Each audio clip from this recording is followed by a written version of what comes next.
আসনে বসে পড়ো। হ্যাঁ।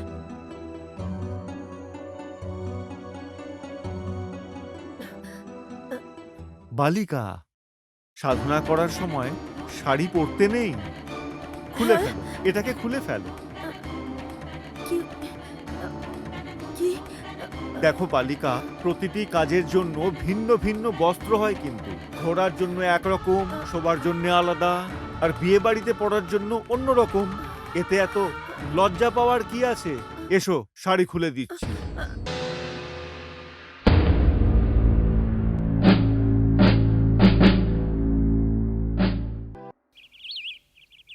এই নিন স্যার আপনার ফাইল। হ্যাঁ? হ্যাঁ? হ্যালো? আমি স্বর্গ আশ্রম থেকে সুচিত্রা বলছি। মন্ত্রী মশাই আছেন? হ্যাঁ, হ্যাঁ। হ্যাঁ, স্যার, স্বর্গ আশ্রম থেকে সুচিত্রাজি ফোন করেছেন। সুচিত্রা জি, হ্যাঁ, হ্যালো। স্যার আমি সুচিত্রা বলছি। ওহো, সুচিত্রা জি, বলুন কি করে মনে করলেন? স্যার আপনার তো মনেই আছে যে আপনি স্বামীজিকে কথা দিয়েছিলেন আমাদের আশ্রমের কাছে যে 50 বিঘা সরকারি জমিন আছে সেটা আপনি আশ্রমের নামে করে দেবেন। সুচিত্রা জি, একদম মনে আছে। আর সেটাতে ইনকোয়ারিও চলছে। স্বামীজি এর জন্য 2-3টা চেক পাঠিয়েও দিয়েছেন। যদি একটা চেক আরো পাওয়া যেত তো জমিটা তো আশ্রমের নামে হয়ে গেছে মনে করো। স্বামীজি কোথায় আছে? 1 মিনিট হোল্ড করুন স্যার, আমি ওনার সাথেই আপনার কথা বলিয়ে দিচ্ছি।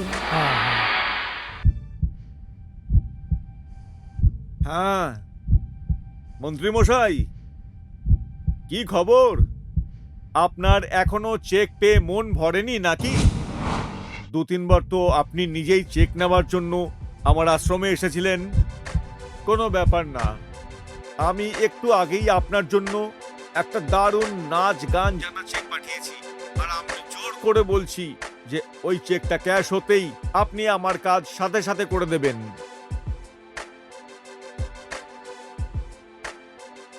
উকিল সাহেব, এই নিন ফাইল। আপনারা যান।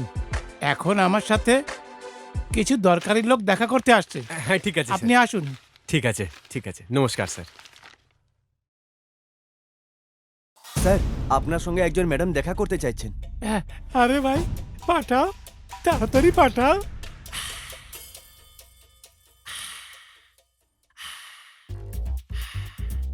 আসুন, আসুন, বসুন। আপনারই অপেক্ষা করছিলাম। এইমাত্র স্বামীজির সাথে কথা হয়েছিল, তো উনি সূচনা দিলেন যে আপনি আসছেন। ভাই, স্বামীজি নিজের বচনে পাক্কা আছে, এই জন্য ওনার কোনো কাজ আটকায় না। মনে হচ্ছে কি অনেক দিন ধরে অপেক্ষা করছেন। আরে এই জন্য তো আমি বলছি, এই শাল তো হাঁটাও, তাহলে অল্প একটু এই রুমে আলো হয়ে যাবে। তোমার নাম কি গো? শেফালি। শেফালি? আরে কি সুন্দর নাম আছে, শেফালি। ভাই, স্বামীজি বলছিলেন যে তুমি নাচ গান খুব ভালো করো। কিছু না খেয়ে দিয়ে কি নাচ গান করা যায়? হ্যাঁ, এই ব্যাপার আছে। হুম,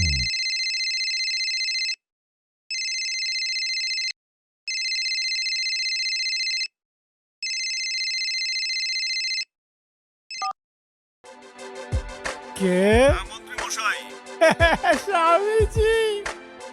আরে ভাই, মজা এসে গেল স্বামীজি। আপনার চেক ক্যাশ হয়ে গেল।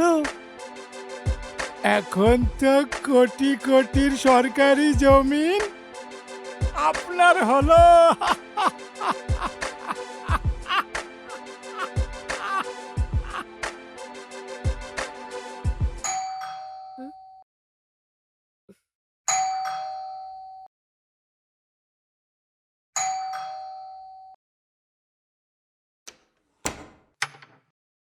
নে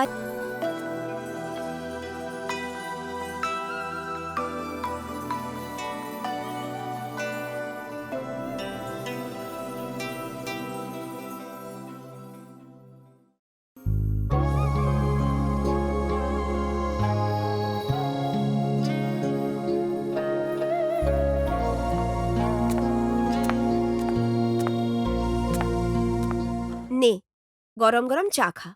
থ্যাংক ইউ। গুরুজিকে জেলে পোড়ার ব্যাপারটা পরে দেখা যাবে। তুই এখন ফ্রেশ হয়ে যা, তোর জামাইবাবু চলে আসলে আমরা ঘুরতে যাব। ঠিক আছে দিদি।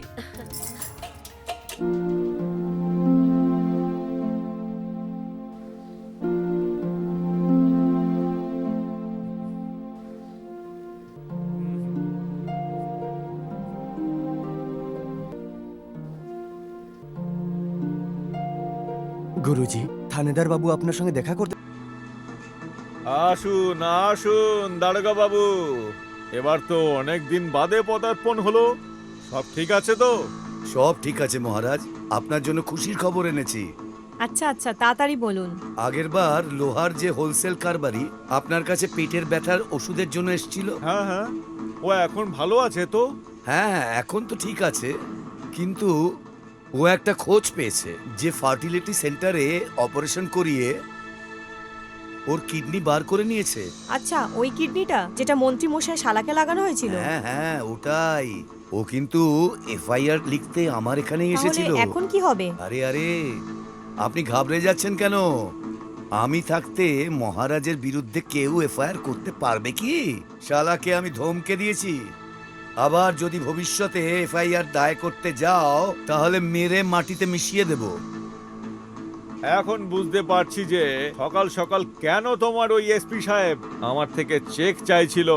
হ্যালো, আর চেকটা আপনি এসপি সাহেবকে দিলেন? দারোগা বাবু, আপনি কেন অকারণে করছেন? আপনি তো জানেন যে আমার কাছে এত মোটা চেকবুক রয়েছে। আপনার চেক আপনার কাছে পৌঁছে যাবে। আরেকটা আরজি আছে মহারাজ। আপনি শুধু আদেশ করুন। মহারাজ, আগেরবার আপনি যখন চেকটা থানায় দিয়েছিলেন ওখানে অনেকেই এর ভাগা নিয়ে নিয়েছে। আমার কি মিলল? আমি চাই চেকটা থানায় দেওয়ার বদলে চেকটা আমায় এখানে দিয়ে দিন। আপনার যা ইচ্ছা।